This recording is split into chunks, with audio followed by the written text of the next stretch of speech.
আমাদের আজকে এসএফআই সোনামুড়া বিভাগীয় কমিটির উদ্যোগে আপনারা সবাই জানেন গতকালকে চন্দ্রাবাড়ি জেবি স্কুলে একটা অপ্রীতিকর অপ্রাসঙ্গিক একটা ঘটনা ঘটে যায়। ওই স্কুলের ওইখানকার বিজেপির পঞ্চায়েত মেম্বার, আমরা যেহেতু পঞ্চায়েত মেম্বারের একটা সে পদের একটা গরিমা রয়েছে, গুরুত্ব রয়েছে, কিন্তু তা সত্ত্বেও উনি কালকে যে কাজ করেছেন আমরা বলবো এক অপদার্থ মেম্বার। এই অপদার্থ মেম্বারের দ্বারা ওই স্কুলের আসবাবপত্র জিনিসপত্র ভাঙচুর করা হয় এবং স্কুলের শিক্ষককে প্রাণে মারার হুঁশিয়ারি দেওয়া হয়, হুমকি দেওয়া হয়। যে ঘটনা গতকালকে থেকে শুরু করে সমগ্র সোশ্যাল মিডিয়ায় সামাজিক মাধ্যমে ঘুরে বেড়াচ্ছে।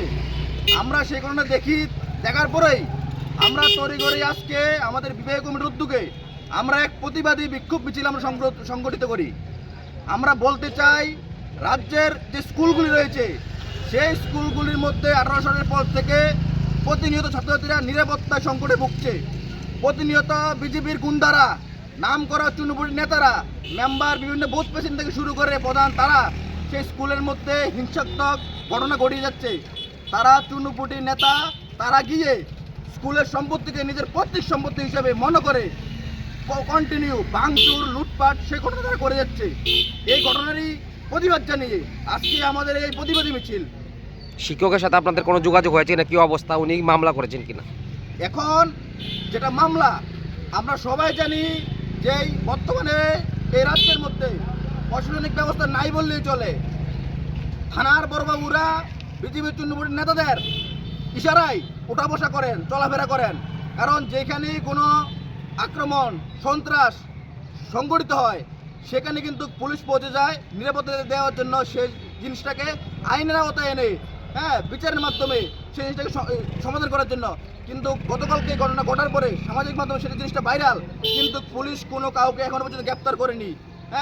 এই ঘটনার সাথে যারাই যুক্ত তাদেরকে অতি সত্ত্বর গ্রেপ্তার করতে হবে। এবং আমরা এসএফআই ভারতীয় ছাত্র ফেডারেশন বলতে চাই, আপনারা সবাই জানেন গতকালকে এখানে টাউন হলে সোনামুড়ার মধ্যে এখানে উচ্চ শিক্ষামন্ত্রী কৃষি বর্মন এসেছিলেন। উনি এখানে ভাষণের মধ্যে বলছিলেন যে এখন ত্রিপুরা রাজ্যের মধ্যে সুশৃঙ্খল স্কুলগুলির মধ্যে, কলেজগুলির মধ্যে শান্তিপূর্ণ, ভ্রাতৃত্বপূর্ণ বিরাজমান করছে, সিস্টেম বিরাজমান করছে। কিন্তু তার কথা বলার সাথে সাথেই ওইখানে চন্দ্রাবাড়ি স্কুলের মধ্যে বিজেপি মেম্বার দ্বারা আক্রমণ সংঘটিত করা হলো। কিন্তু আমরা বলতে চাই, শুধু চন্দ্রাবাড়ি স্কুল নয়, রাজ্যের মধ্যে প্রত্যেকটা জায়গাতে, প্রত্যেকটা স্কুলের মধ্যে, প্রত্যেকটা কলেজের মধ্যে প্রতিনিয়ত এই বিজেপির নাম করা চুনপটি নেতারা, অপদার্থ নেতারা, তারা সংগঠিত আক্রমণ তারা গণিয়ে আনছে।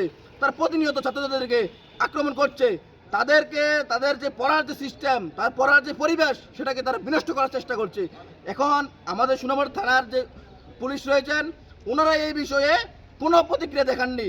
কারণ যে ঘটনাটা ঘটা হয়েছে, এই ঘটনার পরেই কিন্তু তারা চাইলে ওই মেম্বারকে তারা অ্যারেস্ট করতে পারতো, কিন্তু তারা কোনো হেলদোল করেনি। কারণ আমরা প্রথমেই বলেছি, এ রাজ্যের পুলিশ এখন বিজেপির নাম করে চুনপুটি নেতাদের কথায় উদ্বোস করেন, সে কারণেই তারা এখনো পর্যন্ত কাউকে গ্রেপ্তার করেনি। কিন্তু আমরা হুঁশিয়ার দিতে চাই, ভারতীয় ছাত্র ফেডারেশন সোনামুড়া বিভাগ কমিটি হুঁশিয়ার দিতে চাই, এই বিভাগের মধ্যে এবং এই রাজ্যের মধ্যে কোথাও যদি ছাত্ররা আক্রান্ত হয়, কোথাও যদি ছাত্ররা এই বিজেপি চুনপুটি নেতাদের হাতে আক্রমণে সংঘটিত হয়, আমরা সেটার প্রতিবাদ জানিয়ে আমরা সেখানে দাঁড়াবো।